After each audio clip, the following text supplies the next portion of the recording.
అందరికీ నమస్కారం అండి.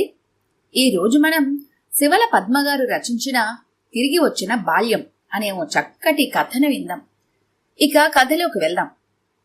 ప్రతిరోజు బద్ధకంగా 7ంటికి లేవని భార్య ఆ రోజు ఉదయాన్నే హడావిడిగా పనులు ముగించుకుంటూ ఉంటే, ఏమిటి వేళ విశేషం, తెగ హడావిడి పడిపోతున్నావు అని అడిగాడు శ్రీహరి. మర్చిపోయారా, ఇవాళ శ్వేత రిపోర్ట్స్ వస్తాయి, దాని ప్రోగ్రెస్ రిపోర్ట్ తీసుకోవటానికి స్కూల్కి వెళ్ళాలి.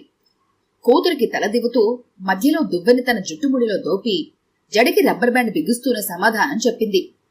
అంతేనా, కావలసినంత టైం ఉందిగా, ఎందుకు హడావిడి? ఇది హడావిడి కాదు, ఒక రకంగా టెన్షన్. చచ్చి చెడి నూరి పంపించాను. పర్సంటేజ్ ఎలా వస్తుందో మరి. ఫోన్లెద్దు, 3rd స్టాండర్డ్లోనే దాని పర్సంటేజ్ గురించి అంత వర్రీ ఎందుకు? ఆడుకునే వయసు ఇంకా. అవునవును, అందరి పిల్లలకి ఆడుకునే వయసే. అలా అని చదవడం మానేస్తున్నారా? ర్యాంకులు రావడం మానేస్తున్నాయా? అయినా మొక్క ఇవ్వంగనిది మానే వంగుతుందా అని ఇప్పటినుంచి స్కోర్ చేయకపోతే రేపు 10th కాలేజ్ లెవెల్కి వచ్చేటప్పుడు అత్యవసర మార్కులే అలవాటవుతాయి. అయినా పిల్లలకి తక్కువ మార్కులు వస్తే మనకి మాత్రం అవమానం కాదు? శ్రీహరి ఏం సమాధానం చెప్పలేదు. అయింది, నేను అనుకున్నంత అయింది. ఇదిగో ఇలా తగలడ్డాయి మార్కులు. చిచ్చి, రాత్రి పగలు కూర్చోబెట్టి నూరిపోశాను. తీరా చూస్తే నిర్వాకం ఇది. ప్రోగ్రెస్ రిపోర్ట్ తీసుకొచ్చి భర్త వైపు విసిరికొట్టింది. శ్రీహరి ఓపెన్ చేసి చూశాడు. 80% మార్కులొచ్చాయి. కొన్ని సబ్జెక్ట్స్లో తక్కువ వచ్చాయి. ఏమైంది నీరజ, 80% వచ్చిందిగా? వచ్చింది, బోడి 80%. మా లేడీస్ క్లబ్లో అందరి పిల్లలకి 95కి తగ్గవు. రేపు నేను ఏ ముఖం పెట్టుకున్న కూతురికి 80% వచ్చాయని చెప్పను? గయ్యమంది నీరజ. శ్వేత బిక్కమొహం వేసుకుని సోఫాలో కూర్చుంది. అప్పటికి ఎన్ని తిట్లు తిడుతూ స్కూల్ నుంచి తీసుకొచ్చిందో తెలియదు కానీ ఆ పసిదాని ముఖంలో ఎక్కడా కళాకాంతి లేదు. చిన్నబోయి ఉన్న కూతురు ముఖం వైపు జాలిగా చూశాడు శ్రీహరి.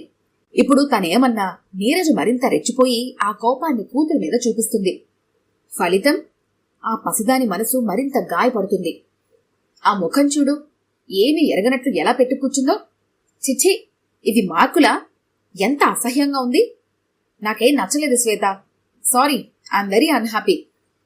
దెబ్బతిన్నట్టుగా చూసింది శ్వేత. ఈ మాట ఇప్పటికే 10 సార్లు విన్నది. విన్న ప్రతిసారి గుండెల్లో గుచ్చుకుంటోంది. కాలింగ్ బెల్ శబ్దం విని తలుపు తీసిన నీరజ ఎదురుగా స్నేహితురాలు ప్లస్ ఆడపడుచు అయిన వారిజను చూడగానే సర్ప్రైజ్ అయింది. ఏ వారిజా, వాట్ ఈ సర్ప్రైజ్, ఎప్పుడొచ్చావు? ఇదేమిటి, ఉత్తరము ఫోను ఏమీ లేకుండా? ఇదిగో నీకిలా సర్ప్రైజ్ చేద్దామనే. కాకపోతే మా అన్నయ్యకి తెలుసనుకో, నేను చెప్పొద్దన్నాను. లేకపోతే ఆఫీస్ మానేసి వాడి ఇంట్లో ఎందుకున్నాడనుకున్నావు? నిజమే సుమా, నా ధోరణిలో నేను గమనించలేదు. నిజమేనా? మీకు తెలిసి నాకు చెప్పలేదన్నమాట. అదిగో, మా అన్నయ్య కేసు అలా కల్లర చేయకు, నేను చెప్పొద్దన్నాను. పాపం వాడేం చేశాడు? హాయ్ శ్వేతు, హౌ ఆర్ యు నాన్నా? ఏమిటి ముఖం అదోలా ఉంది? లాలనగా మేనకోడలి బుగ్గలు నిమిరింది వారిజ. మేనత్తని చూడగానే ముఖం వికసించిపోయినా తల్లి చూపులో తీక్షణతకి మళ్లీ ముఖించుకుపోయింది ఆ పిల్ల ముఖం. ఓ మారు తల్లివైపు చూసి రెప్పలు వాల్చుకుంది. సాధించిన నిర్వాకానికి ముఖం అలాగాక ఇంకెలా ఉంటుందిరే. నీ విశేషాలేమిటి? స్టేట్స్ నుంచి ఎప్పుడొచ్చావు? సడన్ గా ఎలా వచ్చావు? నీ రీసెర్చ్ ఎంతవరకు వచ్చింది? రీసెర్చ్ బ్రహ్మాండంగా సాగుతోంది. మా మరిదికి అనుకోకుండా పెళ్లి ముహూర్తం కుదిరింది. నాకు సెలవు దొరికింది. ఇంకేముంది, వచ్చేశాను. పెద్ద కోడల్ని కదా, హడావిడంతా నాదే మరి. నవ్వుతూ బ్యాగ్లోంచి చాక్లెట్ టిన్ తీసి శ్వేతకి అందించింది. ఆమె నిరాసక్తిగా అది అందుకొని పక్కన పెట్టేయడం ఇద్దరే గమనించారు, శ్రీహరి, వారిజ. తర్వాత చెల్లెలతో మరో 10 నిమిషాలు మాట్లాడి ఆఫీస్కి వెళ్లిపోయాడు శ్రీహరి. ఏమైంది నీరు, శ్వేత ఎందుకలా ఉంది? ఎప్పటిలా లేదే, ఒంట్లో బాగలేదా? రెట్టించి అడిగింది వారిజ. ఏం చెప్పమంటావు, దీనికసలు చదువు వంట పడుతుందా అని నా అనుమానం. ఏ పరీక్ష వచ్చినా చివరికి చిన్న యూనిట్ టెస్ట్ అయినా కూర్చోబెట్టి అరగదీసి మరీ ప్రిపేర్ చేస్తాను. మా సర్కిల్లో అందరి పిల్లలు జెమ్స్ లా ఉంటారనుకో. ఒక్కొక్కరికి 98s 100 మార్క్స్ వస్తాయి. దీనికి మొన్న హాఫ్ ఇయర్లీ వచ్చిన పర్సంటేజ్ ఎంతో తెలుసా? 85. ఓ, బాగానే వచ్చాయిగా. ఏమిటి వారిజా, నువ్వు కూడా అలానే మాట్లాడతావు? 85% వచ్చిందని ఏ ముఖం పెట్టుకుని మా వాళ్లతో నేను చెప్పాలి? వాళ్ళు నా గురించి ఏమనుకుంటారు? వారిజకి నవ్వాలో ఏడవాలో అర్థం కాలేదు ఆమె ధోరణికి. అంటే మీ సర్కిల్లో మీ వాళ్ల దగ్గర నీ పరువు నిలబెట్టుకోవడానికి దాన్ని చావగొట్టైనా సరే 100% వాచెస్ తెప్పించాలన్నమాట, అంతేగా? అది కాదు వారిజ, రేపు ఫ్యూచర్లో ఎంత కాంపిటీషన్ ఉంటుంది.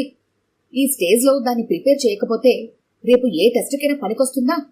అది వేరే దృక్పథం. కానీ నువ్వు ఆ వ్యూలో కన్నా నీ ప్రెస్టీజ్ ఇష్యూగా దీన్ని తీసుకుంటున్నావని నాకు అనిపిస్తోంది. ఎందుకంటే ఫ్యూచర్లో తట్టుకోవడం కోసం ప్రిపేర్ చేసే పద్ధతి వేరుగా ఉంటుంది. అప్పుడు లైఫ్లో ప్రతి విషయంలో ఎక్సెల్ చేయాలనే భావన వాళ్ళ మనసులో నాటాలి. అప్పుడు వాళ్ళంతట వాళ్ళే శ్రమిస్తారు. ఇప్పుడు నువ్వు 10 సార్లు దాని ముందు ఒకటే మాట అంటున్నావు, నా పరువు తీసావు, నా పరువు తీసావు అని. అందువల్ల దాని లేత మనసు హట్టవడమే కాకుండా చదవంటే ఒక రకమైన విముఖత ఏర్పడే అవకాశం చాలా ఉంది. ఒక విషయం మనని మానసికంగా చాలా ఎక్కువ బాధ పెట్టినప్పుడు ఆ విషయం పట్ల కోపం, ఎవర్షన్ కలగడం సహజం. ఏ రోజైతే చదువు పట్ల దానికి ఫీలింగ్ కలిగిందో దాన్ని మార్చడం నీ తరం కాదు. కొంత వయసు, జ్ఞానం వచ్చాక మనలో కలిగే భావాలకి పబ్లిసిటీ ఉంటుంది. కానీ ఇది చాలా లేత వయసు. ఈ వయసులో ఒక అభిప్రాయం, ఒక భావం ముద్రపడితే దాని జీవితాంతం చెరవలేము. ఇప్పటి రోజుల్లో కాంపిటీషన్ ఎక్కువ అన్నదే నిజమే కావచ్చు. కానీ దాన్ని దృష్టిలో పెట్టుకుని వాళ్ళని రాత్రి పగలు అరగదీస్తే వాళ్ళకి భవిష్యత్తు పట్ల ఆశకు బదులు భయం, పెరికితనం చోటు చేసుకుంటాయి. మన ఆశయాల్ని, కోరికల్ని వాళ్లపై రుద్దే ముందు ఒకే ఒక్క క్షణం వాళ్ళ ఏజ్ గురించి ఆలోచిస్తారా?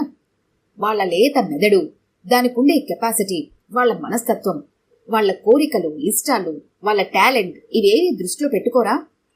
మాట్లాడితే ఇది పోటీ ప్రపంచమంటూ వాళ్ళ బాల్యాన్ని చంపేసి అడ్డమైన సిలబస్ వాళ్ళ బుర్రలోకి ఎక్కించి వాళ్లలో సహజంగా ఉండే సృజనాత్మకతని చంపేసి ఎలాగోలా మీ కోరికలు వాళ్లతో తీర్చుకుందాం అనుకుంటారు. ఆ ఆత్రంలో, తొందరపాటులో కన్నవాళ్లకి ఉండే కనీస మమకారాన్ని కూడా అనగదొక్కి వాళ్ళని డామినేట్ చేస్తూ ఉంటారు. ప్రోగ్రెస్ రిపోర్ట్ చూడగానే ప్యాంటుకుండే బెల్ట్ విప్పి కొడుకుని వాతలు తేలేలా కొట్టిన తండ్రి నాకు తెలుసు. మార్కులు తక్కువ వచ్చాయని పనిష్మెంట్ కింద బాత్రూంలో లైట్లార్పి పిల్లాడిని లోపల పెట్టి గడియలు పెట్టిన తల్లిని నేను చూశాను. గంట తర్వాత తలుపు తీస్తే ఆ అబ్బాయి స్పృహ తప్పి ఉన్నాడు. ఆ స్పృహ తప్పే ముందు ఆ అబ్బాయి ఎంత టార్చర్ అనుభవించి ఉంటాడో ఆ తల్లి ఊహించగలదా? ఎగ్జామ్లో ఫెయిల్ అయితే పిల్లలు ఆత్మహత్య చేసుకుంటే ఆ తప్పు వాళ్ళదా, లేక ఎగ్జామే జీవితం, దాన్ని పాస్ అవ్వడమే పరమార్థం అనిపించేలా వాళ్ళని పెంచిన తల్లిదండ్రులుగా? కేజీ నుంచి పీజీ వరకు ప్రతిసారి 100 మార్కులు తెచ్చుకున్న వాళ్ళు కూడా సరైన ఆలోచన, దృక్పథం లేకపోతే జీవితంలో ఎందుకు పనికిరారు. ఏ ఎంప్లాయరు డిగ్రీలో నీకెన్ని మార్కులు వచ్చాయని చూడడు. డబ్బిస్తున్నందుకు వాడి పని నువ్వెలా చేస్తున్నావనే చూస్తాడు. బిజినెస్లో నీ క్వాలిఫికేషన్ చూడరు. నువ్వెంత సంపాదించావో, ఎలా సంపాదించావో అన్నది చూస్తారు. డాక్టర్ అయ్యాక మెడిసిన్లో వాడు సంపాదించే మార్కులతో పేషెంట్లు రారు. వాడి ప్రవర్తన, వాడి ట్రీట్మెంట్ని బట్టి వస్తారు.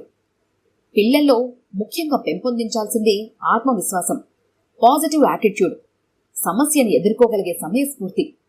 ముఖ్యంగా, అతి ముఖ్యంగా సాటి మనిషి సమస్యకు స్పందించగలిగే మానవత దృక్పథం ఉన్నవాడు తమ జీవితంలో ఎదురయ్యే ప్రతి మనిషిని, ప్రతి పరిస్థితిని వాళ్ళు అర్థం చేసుకోగలుగుతారు. కనుక దయచేసి మీ ఆలోచన విధానాన్ని మార్చుకోండి. వాళ్ల భవిష్యత్తు నిర్మించే ప్రయత్నంలో వాళ్ళకి శత్రువులుగా మారకండి. ముందు వాళ్ళ మన కన్న పిల్లలు, ఆ తర్వాతే స్టూడెంట్లు, డాక్టర్లు, ఇంజనీర్లు. మమకారాన్ని కూడా చంపేసుకుని వాళ్ళని అంతగా హింసించాల్సిన అవసరం లేదు. ఇంకా ఓపిక, స్తోమత ఉంటే, వాళ్లలో స్వతహాగా వచ్చిన టాలెంట్ ఏదైనా ఉంటే దాన్ని గుర్తించి ప్రోత్సహించండి. దానిలో వాళ్ళు తప్పకుండా పైకొస్తారు. అప్పుడు వాళ్ళకి తృప్తి ఉంటుంది, మీకు తృప్తి ఉంటుంది. ముఖ్యంగా మరో విషయం, పిల్లలు సంపాదించే మార్కులు మన ప్రెస్టీజ్ ఇష్యూ కాకూడదు. అది చాలా తప్పు. మార్కుల ఒత్తిడిలో పడి మాటలతో టార్చర్ చేస్తున్నావే గాని తల్లిగా ఒక్క క్షణం ఆలోచిస్తే దానిలో వచ్చిన మార్పుని గుర్తుపట్టగలిగేదానివి. చాక్లెట్లు అంటే ప్రాణం దానికి. అలాంటిది ఎంత నిరాసక్తిగా ఆ బాక్స్ పక్కన పెట్టేసిందో అబ్జర్వ్ చేశావా? అది కోపంగా పక్కన పడేస్తే నేను నవ్వుకునేదాన్ని. కాని నిర్లిప్తంగా అందుకుని ఉంచేయడం అదెంత బాధపడుతుందో అర్థమైంది. వారజ కళ్లల్లో నీళ్లు తిరిగాయి. నీరజ గిల్టీగా తలదించుకుంది. పిల్లలు మన ఆశయాలు తీర్చే యంత్రాలు కారు నీరజ. మనం గడిచిపోయింది అనుకున్న మన బాల్యం వాళ్ళు, తిరిగి వచ్చిన మన బాల్యం వాళ్ళు. ఆ తీపి బాల్యాన్ని మనం మరోసారి ఎంజాయ్ చేద్దాం. వారిని ఎంజాయ్ చేయనిద్దాం. కమాన్, పులిహోర, పూరీలు, కూర అన్నీ చెయ్యి. ఇవాళ పిల్లల్ని తీసుకుని పిక్నిక్కి వెళ్దాం. హాయిగా ఆడుకుని వద్దాం, ఓకేనా? హుషారుగా శ్వేత దగ్గరికి నడిచింది వారిజ. పిల్లలంటే తిరిగి వచ్చిన మన బాల్యం అన్న వారిజ మాటలు గుర్తు చేసుకుంటూ ఆమెను అనుసరించింది నీరజ. ఈ కథ కనుక మీకు నచ్చినట్లయితే లైక్ చేయండి, షేర్ చేయండి. మరిన్ని ఇంట్రెస్టింగ్ కథల కోసం మా ఛానల్ని తప్పకుండా సబ్స్క్రైబ్ చేసుకోండి.